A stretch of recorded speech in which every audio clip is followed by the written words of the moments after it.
నిత్య ప్రేమతో నన్ను ప్రేమించెను.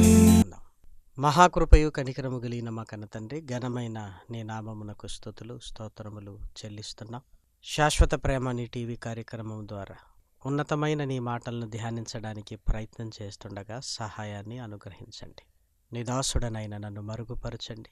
వినుచున్న నీ పిల్లలకు కూడా నాయన వివేచనను అనుగ్రహించి నీకు మహిమకరంగా, మా అందరికీ ఆశీర్వాదకరంగా ఈ వాక్య పరిచర్యను జరిగించమని మిమ్మల్ని కోరుకుంటూ క్రీస్తు నామం నీ ప్రార్థన అడిగి వేడుకొనుచున్నాము తండ్రి, ఆమేన్. ప్రేమన దేవుని వారలారా, దేవుని మహాకృపను బట్టి, ఆయన ఉన్నతమైన ప్రేమను బట్టి పరలోకమందున్న కన్న తండ్రిని స్తుతిస్తూ క్రీస్తు పేర కృతజ్ఞతాస్తుతులు చెల్లించుచున్నాను.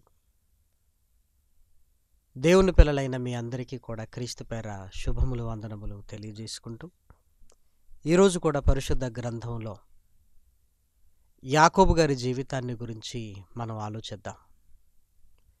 యాకోబు గారు తన అన్నయ్య అయిన ఏశావు తనను చంపుతాడేమో అని తల్లి ప్రేరేపణను బట్టి తన మామయ్య అయిన లాబాని దగ్గరికి వెళుతున్న క్రమములో దేవుడు తనతో మాట్లాడినప్పుడు దేవుడితో చేసుకుంటున్న నిబంధన మనం ఆలోచించగలిగితే నిజంగా ఆశ్చర్యం కలుగుతుంటుంది. ప్రేమన వారలారా, ఒక వ్యక్తి తన ప్రారంభపు నుంచి తన జీవితపు ముగింపులోనికి వెళ్ళేంత వరకు విశ్వాసంలో ఎలా ఎదగాలో, దేనిని కోరుకోవాలో, దేనిని ఆశపడాలో యాకోబు గారి జీవితాన్ని చూసినప్పుడు మనకు చాలా చక్కగా అర్థమవుతుంది. ప్రేమన వారలారా, దయచేసి మీ చేతుల్లో ఉంటున్న పరిశుద్ధ గ్రంథాన్ని తెరిచి ఆదికాండము 28వ అధ్యాయము 21వ వచనాన్ని దయచేసి చూడండి. అప్పుడు యాకోబు, నేను తిరిగి నా తండ్రి ఇంటికి క్షేమముగా వచ్చినట్లు దేవుడు నాకు తోడయుండి నేను వెళ్ళుచున్న ఈ మార్గములో నన్ను కాపాడి తినుటకు ఆహారమును ధరించుకొనుటకు వస్త్రములను నాకు దయచేసిన ఎడల యెహోవా నాకు దేవుడై ఉండును. తినుటకు ఆహారమును ధరించుకొనుటకు వస్త్రములు నాకిచ్చి నన్ను కాపాడితే, దేవా నీవే నాకు దేవుడవై ఉంటావు, నేను నీ కొరకు బ్రతుకుతాను అన్నాడు. తర్వాత కాలాలలో మరలా దేవుని మీద ఆధారపడుతూ మరలా ఏమడుగుతున్నాడో దయచేసి చూడగలిగితే ఆదికాండము 32వ అధ్యాయము 26వ వచనాన్ని దయచేసి చూడండి. ఆయన తెల్లవారుచున్నది గనుక నన్ను పోనిమ్మనగా అతడు, నీవు నన్ను ఆశీర్వదించితేనే గాని నిన్ను పోనీయననెను. సుమారు 20 సంవత్సరాల తర్వాత మరలా యాకోబు గారు ప్రార్థన చేస్తున్నాడు పట్టుదల కలిగి. ఏం కోరుకుంటున్నాడు అంటే, నీవు నన్ను ఆశీర్వదించితేనే గాని నేను వెళ్ళనివ్వను అన్నాడు. ప్రేమన వారలారా, 20 సంవత్సరాల కాలాలలో దేవుని కృప తనకు తోడయుండి తినుటకు ఆహారమును ధరించుకొనుటకు వస్త్రముల్నిచ్చి కాపాడి చేతి కర్రతో వెళ్ళిన ఆయనను 2 సమూహములుగా సంపద కలిగి భార్యలు పిల్లలను కలిగిన యాకోబు గారు నిజంగా దేవుని మీద మరలా ఆధారపడుతున్నాడు. ప్రేమన వారలారా, అన్నీ మనకున్నప్పుడు దేవుడు ఎందుకు అనుకుంటాం, కానీ అన్నీ మనకున్న అన్నింటికంటే ఎక్కువగా దేవుని మీదనే ఆధారపడుతుండాలి. ఎందుకంటే అన్నీ ఇచ్చిన దేవుడు వాటిని తీసివేయటానికి క్షణం చాలు. ప్రేమన దేవుని పిల్లలారా, మనకు కలిగిన వాటన్నింటికంటే దేవుణ్ణి ఎక్కువగా ప్రేమించగలిగే స్థితిలో మనం ఉండాలి. యాకోబు గారు మరలా ప్రార్థన చేస్తూ, నీవు నన్ను ఆశీర్వదించితేనే గాని నేను నిన్ను విడిచిపెట్టను అంటున్నాడు. ఆశీర్వాదము కావాలి అంటున్నాడు. ఒకనాడు తినుటకు ఆహారము ధరించుకొనుటకు వస్త్రములు అడిగిన యాకోబు తన అన్నయ్య అయిన ఏశావు తనని చంపడానికి వస్తున్నాడేమో అని భావించి, నాకు ఆశీర్వాదం కావాలి అంటున్నాడు. ఆశీర్వాదాలు భూమి మీద దొరికేటివి కాదు, పరలోకము నుండి భూమి మీదికి వచ్చేటివి. ప్రేమన వారలారా, అన్నవస్త్రములు కష్టపడి సంపాదించుకోగలం, కానీ ఆశీర్వాదాలు మనం కష్టపడితే మనకు మనముగా సంపాదించుకోలేము. పరలోకము నుండి దేవుడు మన మీద కుమ్మరించాలి. ఆకాశ వాకిళ్లను విప్పి పట్టజాలనంత ఆశీర్వాదాలను నీ మీద కుమ్మరించేదను అన్నాడు. అవి ఆకాశములో నుండి అనగా పరలోకము నుండి మన మీదికి రావాలి. అన్న వస్త్రముల కంటే ఆశీర్వాదాలు చాలా గొప్పవి. ఆశీర్వాదం అంటే నెమ్మది, సంతోషము, కాపుదల. ఇవన్నీ లోకంలో ఉంటున్న డబ్బు వల్ల మనకు దొరకవు ప్రియమైన వారలారా. ధనం ఉంటే ₹1,00,000 పెట్టి మంచాన్ని కొనుగోలు చేయగలం, కానీ నిద్రపోలేం. కానీ ఆశీర్వాదం ఉంటే నిద్రపోగలం. చూసారా? డబ్బుంటే మందులు కొనగలం, కానీ దేవుని ఆశీర్వాదం ఉంటే ఆరోగ్యాన్ని మనం పొందుకోగలం. చూసారా? డబ్బు వల్ల అన్నీ సాధించగలం అనుకుంటున్నాం, కానీ డబ్బుతో శరీరానికి సంబంధించిన సుఖాలకు అవసరమైన వస్తువులను కొనుక్కోగలమే, కానీ మన హృదయంలో శాంతిని, సమాధానాన్ని కొనుక్కోలేము. అది దేవుడు మనకు అనుగ్రహించాలి. అది ఆశీర్వాదం వల్ల మాత్రమే మనకు కలుగుతుంది ప్రియమైన దేవుని పిల్లలారా.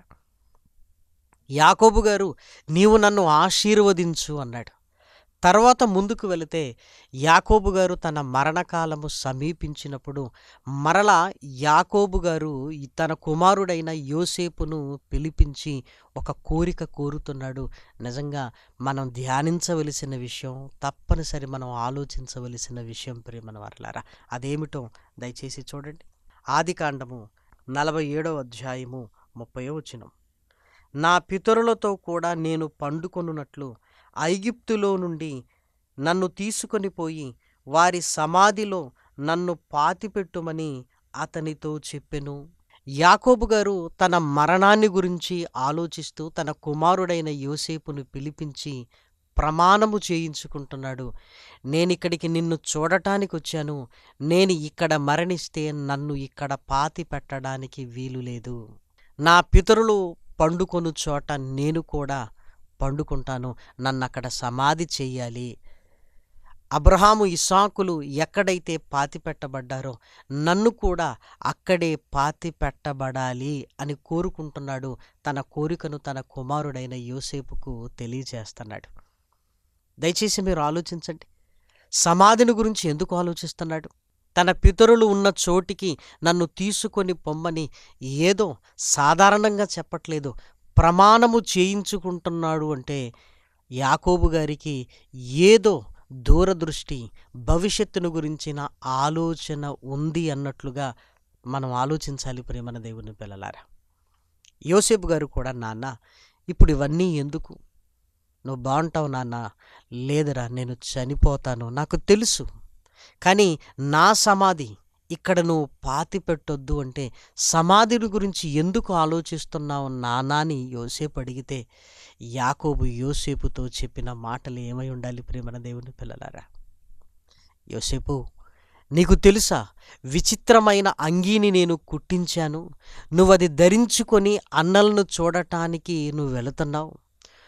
వద్దు అనిపించింది, మరలా ఏం కాదులే అని నా ప్రాణాన్ని కుదుటపరుచుకొని నిన్ను పంపించాను. రివ్వున నా దగ్గర నుంచి వెళ్ళిపోయావు. మరలా వస్తావేమో అని ఎదురు చూస్తున్నాను. నిశ్చయముగా నిన్ను క్రూర మృగము ఏదో చీల్చింది అని నేను ఎంత బాధపడ్డానో నాకు తెలుసు. బ్రతకాలన్న ఆశ నాలో ఏ మాత్రము లేదు. నేను కూడా చనిపోవాలి అనుకున్నాను రా నీ మీదున్న ప్రేమను బట్టి. యాకోబు గారు గతాన్ని జ్ఞాపకం చేసుకుంటున్నప్పుడు, నాన్న అవన్నీ ఇప్పుడు ఎందుకు అని యోసేపు అడిగితే, లేదురా నీకు చెప్పాలి, ఒక ప్రాముఖ్యమైన విషయాన్ని చెప్పాలి. నువ్వు అడుగుతున్నావు కదా, నా సమాధి అక్కడ ఎందుకు చెయ్యాలి అని అడుగుతున్నావు గనక ఈ సంగతి నీకు తెలియాలి. ఎన్నో సంగతులు నేను నీకు తెలియజేశాను, ఈ సంగతి కూడా నేను నీకు తెలియచేయాలి. విని యోసేపు, దగ్గరికి రా. చాలా దినములు నేను ఏడ్చాను. ఇక నువ్వు నా దగ్గరికి రావన్న సంగతి తెలిసి నేనే నీ దగ్గరికి రావాలి అనుకుని భోజనాన్ని మానుకొని జీవచ్ఛవములా ఉన్నప్పుడు మీ అన్నయ్యలు వచ్చి, మేం పిల్లలం కాదా నాన్న, మరి మా గురించి కూడా ఆలోచించు అంటే ఏదో బ్రతకనట్లుగా జీవితాన్ని వెళ్ళబుచ్చుకుంటున్నాను రా. అప్పుడు అన్నయ్యలు ఐగుప్తులో ఆహారం ఉంది అని ఆహారము కొనడానికి ఇక్కడికి వచ్చారు. ఇక్కడికి వచ్చిన తర్వాత తెలిసింది, ఈ దేశానికి నువ్వు అధికారిగా ఉన్నావు, ధాన్యాగారం అంతటి మీదికి ఈ దేశాన్ని ఏలుతున్నావని. అన్నలు సంతోషముతో నా దగ్గరికి వచ్చారు. నీ కుమారుడు బ్రతికే ఉన్నాడు నాన్న అనగానే ముసలి ప్రాణానికి మరలా జీవం పోసినట్లుగా అయింది. వెంటనే బయటకొచ్చి చూశాను. నీవు పంపిన దాసులు బండ్లు చూసేసరికి నిశ్చయించుకొని త్వరగా నిన్ను చూడాలి అని పరుగున అందరినీ పరుగులు పెట్టించి ఇక్కడికి వచ్చిన తర్వాతరా నిన్ను చూసిన తర్వాత ఎంత సంతోషం. అప్పుడు ఏమనిపించిందో తెలుసా యోసేపు? నా దృష్టిలో నువ్వు చనిపోయావు, కానీ మరలా నిన్ను చూడగానే చనిపోయిన నిన్ను దేవుడు మరలా బ్రతికించి నా కళ్ళ ముందు పెట్టినట్లు అనిపించిందిరా.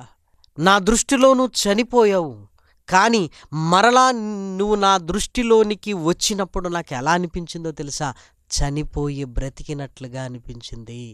అంటే నా దేవుడు ఎంత గొప్పవాడు అంటే, చనిపోయిన తర్వాత కూడా తిరిగి లేపగలిగేంత గొప్పవాడు అని నిన్ను చూడగానే నాకు అర్థమైపోయింది యోసేపు.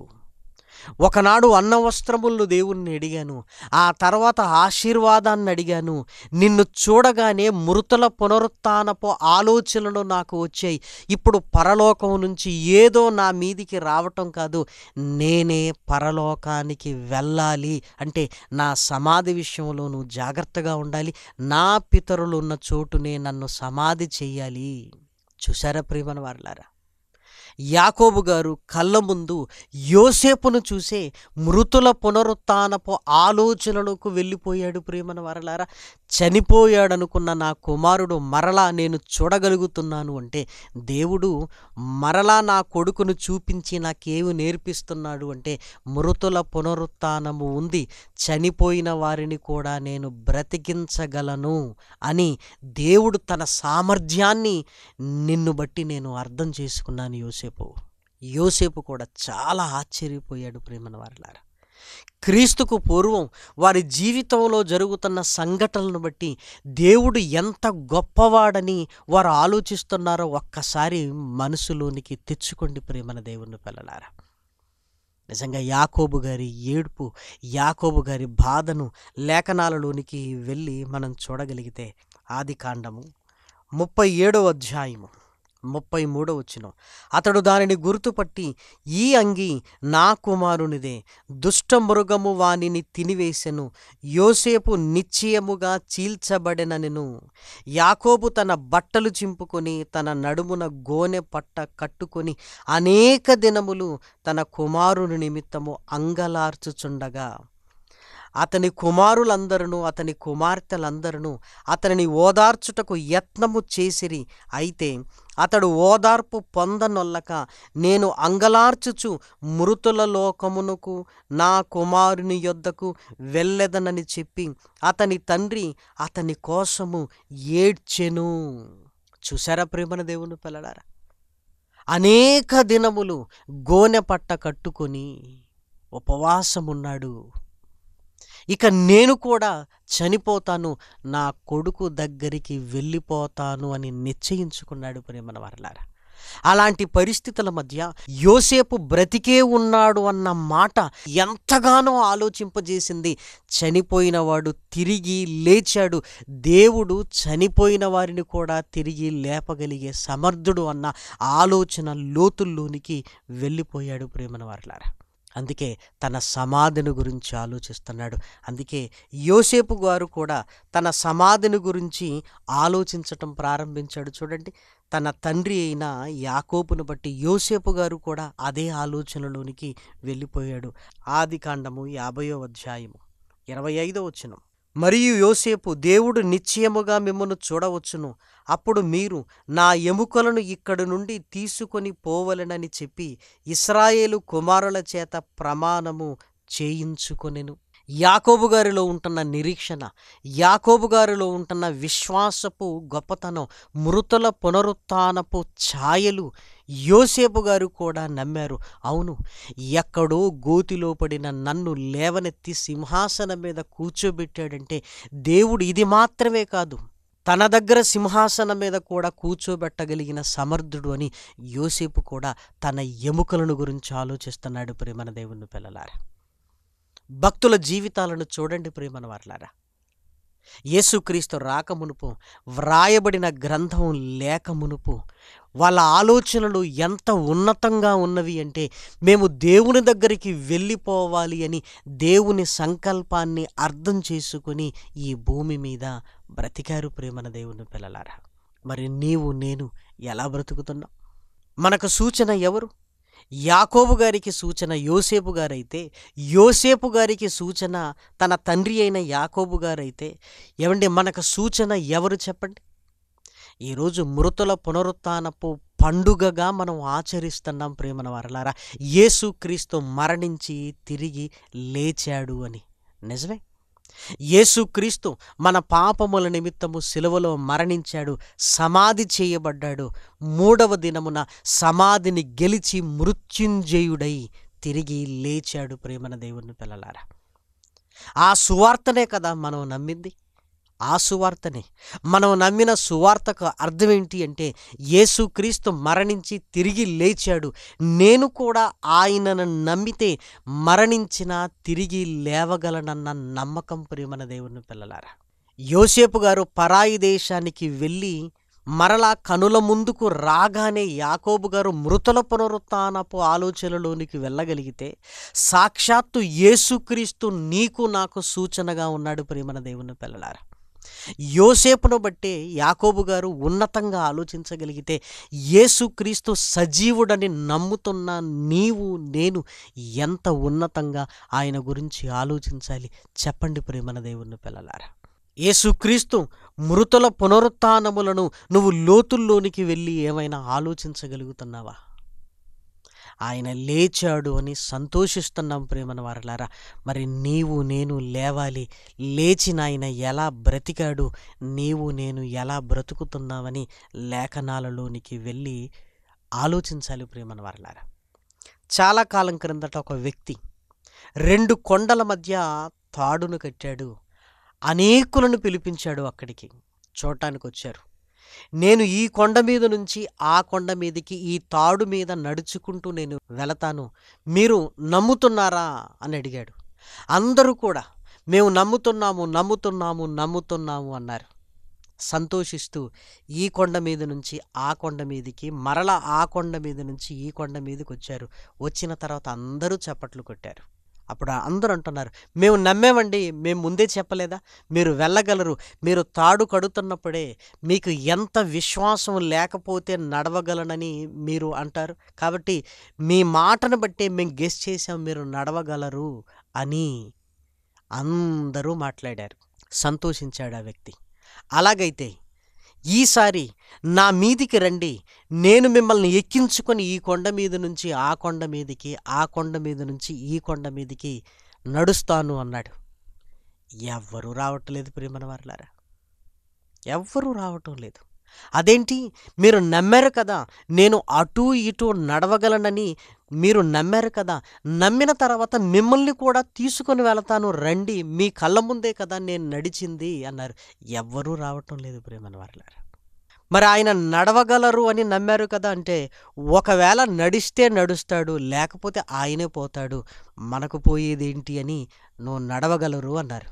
ఇప్పుడు మీరు రండి అనగానే మన ప్రాణాన్ని గురించి ఆలోచించుకోవటం మొదలుపెట్టాం. ఎక్కడైనా తేడా వస్తే ఇదిగో నేను చచ్చిపోతాను కదా అన్న ఆలోచన మనకు వచ్చింది. ఎవరు ధైర్యం చేయలేదు. అక్కడే ఉన్న ఒక చిన్న పిల్లవాడు వెళ్ళి భుజం మీదకి ఎక్కాడు. వెంటనే అతడు ఇటువైపు నుంచి అటువైపుకు, అటువైపు నుంచి ఇటువైపుకు నడిచేశాడు. ప్రేమన వారలారా, చప్పట్లు కొట్టారు. అందరికీ ఆశ్చర్యం వేసింది. ఆ పిల్లవాడి దగ్గరికి వచ్చి అడుగుతున్నారు, ఒరేయ్ మేమందరం వెళ్ళలేకపోయాం, నువ్వు ఎలా వెళ్ళగలిగావు అన్నప్పుడు ఆ పిల్లవాడు నవ్వుతూ, అతను మా నాన్న అన్నాడు. అతడు నా తండ్రి కొడుకుగా తన తండ్రిని గురించి ఎవరో నమ్మించాల్సిన అవసరత లేదు. ప్రియమైన వారలారా, ఈరోజు కూడా మృతుల పునరుత్థానాన్ని పురస్కరించుకొని యేసుక్రీస్తు తిరిగి లేచాడు, తిరిగి లేచాడు అని అందరూ మాట్లాడుకుంటున్నాం. చాలా సంతోషం. కానీ ఆయన అడుగుతున్నాడు, నిన్ను నన్ను కూడా నేను తిరిగి లేపగలను నమ్ముతున్నారా అని అడుగుతున్నాడు. ఆయన లేవగలడని చెప్పుకున్న మనం నిన్ను నన్ను తిరిగి లేపగలడు అని కూడా నమ్ముతున్నారా? ఒకవేళ నమ్మితే మన జీవితం ఇలా ఎందుకుంటుంది ప్రియమైన దేవుని పిల్లలారా? లోకానికైతే నమ్మకం లేదు. దేవుని కుమారుడిగా కుమార్తెగా పిలిపించుకుంటూ క్రైస్తవులుగా బ్రతుకుతున్న మనము కూడా నమ్మకపోతే ఎలా ప్రేమన వారలారా? లేదండి నేను నమ్ముతున్నాను నా తండ్రిని అని ఒకవేళ నువ్వు అనగలిగితే పరలోకానికి వెళ్ళాలనుకుంటున్నప్పుడు ఈ లోకం మీద వ్యామోహం ఉండదు ప్రేమన దేవుని పిల్లలారా. ఇంతలో కనబడి అంతలో మాయమైపోయి వంటి వారము యేసుక్రీస్తు రెండవ రాకడలో కరిగిపోతుంది. ఇంకా పేరు ప్రఖ్యాతులు, ధనము, ఆస్తులు, అంతస్తులు ఇంకా వీటి మధ్య ఉంటున్నాము అంటే అసలు పరలోకానికి వెళ్ళేటట్లుగా మనం బ్రతకగలుగుతున్నామా? ఒక్కసారి మీరు ఆలోచించండి. నమ్మినవాడు ఎలా ఉంటారు? పౌలు వలె ఉంటాడు ప్రేమన వారలారా. సమస్తమును తృణప్రాయంగా ఎంచుకున్నాడు. ఎందుకు? పరలోక బహుమానము కొరకు ప్రేమన దేవుని పిల్లలారా. ఆయన బ్రతుకు ఎంత ఉన్నతంగా ఉందో మనందరికీ తెలుసు కదా. కాబట్టి ప్రేమన వారలారా, నువ్వెలా నమ్ముతున్నావు? యేసుక్రీస్తు లేచాడని నమ్ముతున్నావా? నేను ఆయన కొరకు బ్రతికితే నన్ను కూడా తిరిగి లేపగలిగిన సమర్థుడు అని ఆయన కొరకు బ్రతకడానికి నువ్వు ఇష్టపడుతున్నావా? ఒకవేళ నిజంగా ఆ సువార్తనే నువ్వు నమ్మగలిగితే ప్రేమన దేవుని పిల్లలారా, యోసేపు కంటే ఎక్కువ ఆధారము యేసుక్రీస్తును బట్టి మనకు కలుగుతున్నప్పుడు నిజంగా ఎంత భాగ్యవంతులం ప్రేమన దేవుని పిల్లలారా. లోకం మరణిస్తుంది, కానీ దేవుని పిల్లలుగా మరణించిన మనం తిరిగి లేచి పరలోకానికి వెళతాం ప్రేమన దేవుని పిల్లలారా. యాకోబు గారు తన కుమారుడైన యేసును చూచినట్లు పరలోకంలో యేసును చూస్తాం ప్రేమన దేవుని పిల్లలారా. ఎంత మహాభాగ్యము చెప్పండి మనకి. దయచేసి చూడండి, తెస్సలోనికలకు రాసిన మొదటి పత్రిక 4వ అధ్యాయము 14వ వచనం.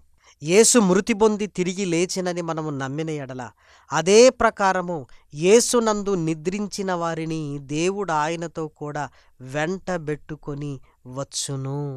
మనల్ని కూడా ఆయన ఖచ్చితంగా తిరిగి లేపుతాడు ప్రియమైన వారలారా. కాబట్టి యేసుక్రీస్తు సిలువను సహించి ఎలా మృత్యుంజయుడయ్యాడో మనము కూడా ఆయన కొరకు బ్రతుకుతున్నప్పుడు శ్రమలు వస్తాయి, కష్టాలు వస్తాయి, నిందలు వస్తాయి, అవమానాలు వస్తాయి.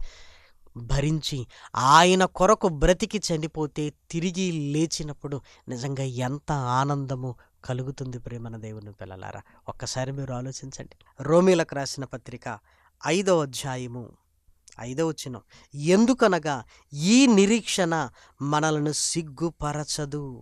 మనము తిరిగి లేస్తామనే నిరీక్షణ, యేసుక్రీస్తు రెండవసారి వచ్చి సమాధులలో నుండి మనల్ని లేపుతాడు, పరలోకానికి తీసుకుని వెళతాడన్న నిరీక్షణ మనల్ని సిగ్గుపరచదు ప్రేమన దేవుని పిల్లలారా. యేసుక్రీస్తు రాకమునుపే యాకోబు గారిలోనే అంత విశ్వాసం ఉంటే యోసేపు గారే తన ఎముకలను గురించి ఆలోచిస్తున్నప్పుడు నీవు నేను యేసుక్రీస్తు మన కళ్ళ ముందు తిరిగి లేచి సజీవుడుగా ఎన్నో ఆధారాలతో కనబడుతున్నప్పుడు పండగ చేసి మరలా క్యాలెండర్ను మార్చుకోవటం కాదు, మరో పండుగ కొరకు ఎదురు చూడటం కాదు, దానిని నమ్మి నా యేసు నన్ను కూడా తిరిగి లేపగలడని ఆయనను హత్తుకొని బ్రతకాలి ప్రేమన దేవుని పిల్లలారా. ఆయనను హత్తుకొని బ్రతకాలి. దేవుడు నీ నుంచి నా నుంచి కోరుకుంటున్నది అదే. పరలోకం కావాలి అనుకుంటున్నాం, కానీ ఈ లోకం కోసం బ్రతుకుతున్నాం. పరలోకంలో దేవునితో ఆనందంగా ఉండాలి అని ఆశపడుతున్నాం, కానీ ఈ లోకంలో ఉంటున్న ఆనందాలను మనం మానుకోవట్లేదు ప్రేమన వారలారా. వాక్యమును నీతిని వెంబడిస్తూ ఆ వాక్యపు నీతిని మనం కనపరుచుకోవట్లేదు. ఏ ఎండకు ఆ గొడుగు అన్నట్లుగా దేవాలయంలో ఉన్నప్పుడు భక్తి అంటున్నాం, లోకంలో ఉన్నప్పుడు మిగిలిన వారిలా మనము కూడా బ్రతుకుతున్నాం. ఇది పరలోకానికి బ్రతకటం కాదు ప్రేమన దేవుని పిల్లలారా. కాబట్టి దయచేసి మన మృతుల పునరుత్థానపు నిరీక్షణను బలపరుచుకోవాలి. మనం నమ్మిన దాని కొరకు ప్రియమైన దేవుని పిల్లలారా మనం చక్కగా బ్రతకగలిగే సిద్ధపాటు మన జీవితంలో ఉండాలి ప్రియమైన దేవుని పిల్లలారా. దేవుడు మనతో మాట్లాడుతున్నాడు. ఒక్కసారి లేఖనాలలో ఉంటున్న ఈ మాటలు ధ్యానించి నేను కూడా తిరిగి లేవాలి అని పట్టుదలతో యేసుక్రీస్తును స్వరక్షకునిగా అంగీకరించి ఆయన కొరకు బ్రతకగలిగితే ఈ నిరీక్షణ మనల్ని సిగ్గుపరచదు ప్రేమన దేవుని పిల్లలారా. కాబట్టి దయచేసి ఆలోచించండి. మృతుల పునరుత్థానపు ఆశతో, మృతుల పునరుత్థానపు నిరీక్షణతో దేవుణ్ణి హత్తుకొని మనం బ్రతకాలి అని ఈ లోకాన్ని త్యజిస్తూ పరిశుద్ధతను మన హృదయాలలో నిలుపుకుంటూ ప్రభును సేవించాలి అని ప్రభు ప్రేమను బట్టి మిమ్మల్ని అందరినీ కోరుకుంటూ, దేవుని వాక్యాన్ని బట్టి నన్ను నేను హెచ్చరించుకుంటూ ఈ మాటలు ముగిస్తున్నాను. ప్రార్థన చేసుకుందాం. మహాకృపయు కనికరము కలిగిన మా కన్న తండ్రి, ఘనమైన నీ నామమునకు స్తుతులు స్తోత్రములు చెల్లిస్తున్నాం. విలువైన నీ మాటలను నాయన ధ్యానించాం. విని విడిచిపెట్టకుండా మా హృదయాలలో నాయన ఫలింపచేయండి. దుష్టుడు విత్తబడిన వాక్యాన్ని ఎత్తుకొని పోనివ్వకుండా నాయన భద్రపరుచుకోగలిగే భాగ్యాన్ని కూడా మాకు అనుగ్రహించండి. శాశ్వత ప్రేమ టీవీ కార్యక్రమాలను అనేకులకు దీవెనకరంగా నాయన, కుటుంబాలకు ఆశీర్వాదకరంగా నాయన ముందుకు తీసుకుని వెళ్ళండి తండ్రి. అనేకుల రక్షణార్థమై విశ్వాసంలో స్థిరపడునట్లుగా నాయన నీ పిల్లలతో మీరు మాట్లాడండి. దీని కొరకు సహాయ సహకారాలు అందిస్తున్న తండ్రి మీ పిల్లల్ని జ్ఞాపకం చేసుకోండి. తగిన కాలమందు నాయన హెచ్చించి ప్రతిఫలాన్ని అనుగ్రహించండి. కుటుంబాలలో నెమ్మదిని, శాంతి, సమాధానాలను అనుగ్రహించండి. ప్రార్థనా సహాయాన్ని కోరిన నీ పిల్లలను కూడా నాయన కృపతో బలపరచమని మిమ్మల్ని కోరుకుంటూ, ఘనత, మహిమ, ప్రభావంలో మీకే ఆరోపిస్తూ మా హృదయపూర్వకంగా కృతజ్ఞతాస్తుతులు చెల్లిస్తూ క్రీస్తు నామం నీ ప్రార్థన అడిగి వేడుకొనుచున్నాము తండ్రి. ఆమెన్. పరమ తండ్రి అయిన దేవుని ప్రేమయు, కుమారుడైన యేసు క్రీస్తు కృపయు, పరిశుద్ధాత్మ యొక్క అన్యోన్యమైన సహాయము, సహవాసము, ఆదరణ సకల పరిశుద్ధులకు సదాకాలము తోడయుండునుగాక. ఆమెన్. అందరికీ వందనాలు. స్వార్థం లేనిది ప్రేమ, అన్నీ ఓర్చును ప్రేమ. గంగం లేనిది ప్రేమ, అపకారమునే మరచును ప్రేమ. ఉప్పొంగని గుణమే ప్రేమ, కోపం నిలుపదు ప్రేమ. అన్నీ తాడును ప్రేమ, మత్సరమే పడనిది ప్రేమ. దయనే చూపును ప్రేమ, గరికే చేచును ప్రేమ. సహనం చూపును ప్రేమ, నిరీక్షణతో నిలుచును ప్రేమ.